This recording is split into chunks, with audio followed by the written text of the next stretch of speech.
বিএসআরএর 31তম বার্ষিক সম্মেলন সফল করুন। বিএসআরএর 31তম বার্ষিক সম্মেলন সফল করুন। বিএসআরএর 31তম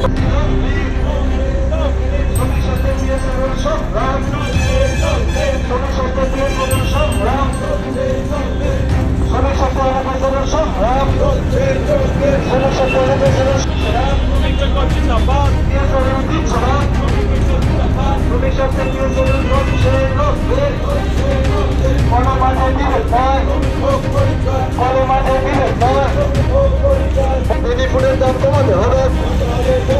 জনস্বার্থে বেনিফুডের দাম কমাতে হবে।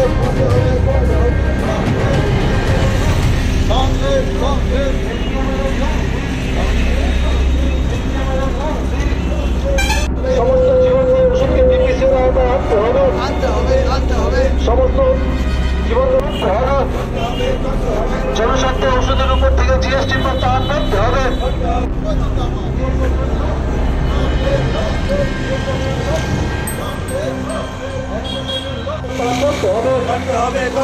জনস্বার্থে ওষুধের উপর থেকে জিএসটি প্রত্যাহার করতে হবে। সমস্ত জীবনদায়ী ওষুধকে ডিপিসির আওতায় আনতে হবে। সমস্ত জীবনদায়ী ওষুধকে ডিপিসির আওতায় আনতে হবে। বিএসআরএল দিচ্ছে না, শ্রমিকদের জিন্দাবাদ, বিএসআরএল দিচ্ছে না, শ্রমিকদের জিন্দাবাদ, BSRL long live, long live, long live, BSRL long live, long live, long live, NFSL long live, long live, long live, NFSL long live, long live, long live, NFSL long live, long leave.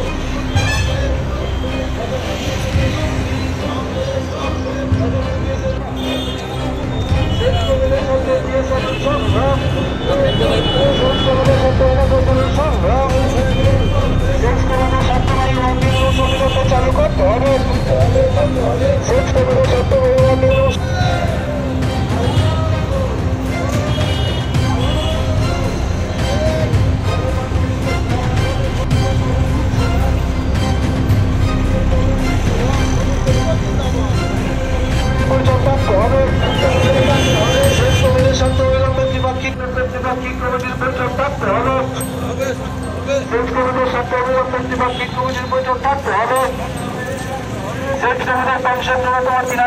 আমরা বরাবরই শ্রমিক স্বার্থেই লড়াই করে চলছি বরাবরই। তো এই বছর এটা আমাদের হচ্ছে আপনার 31তম বার্ষিক সম্মেলন। আমরা সবসময় শ্রমিক স্বার্থেই লড়াই করি। এই বছর যেটা আমরা নিয়েছি যে দ্বিপাক্ষিক বৈঠক, সরকার আমাদের সাথে, ভারত সরকার আমাদের সাথে বসুক ত্রিপাক্ষিক বৈঠকে, যেখানে আলাপ আলোচনার মাধ্যমে আমরা শ্রমিকের ক্ষেত্রে আমরা একটা উন্নতিমূলক আমরা সিদ্ধান্তে গিয়ে উপনীত হতে পারি। তাতে আমার ভারত সরকারেরও একটা উপকার হচ্ছে, শ্রমিক স্বার্থে উপকার হচ্ছে।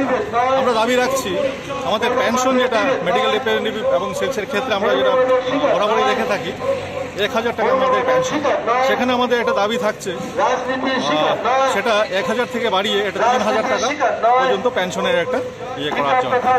এটাই আমরা এই দাবি রাখছি। আপনার পরিচয়? সরি, পরিচয়? আমার পরিচয়, আমি প্রফেশনাল সেলস রিপ্রেজেন্টেটিভ ইউনিয়নের সাধারণ সম্পাদক। মোট কয়টা দাবি? মোট আমাদের দুটো দাবি আমরা রেখেছি। একটা দ্বিপাক্ষিক বৈঠক আমাদের, এবং পেনশন যেটা 1000 টাকা আছে এটাকে বাড়িয়ে আপনারা 3000 টাকা করুন, তাতে শ্রমিক স্বার্থে।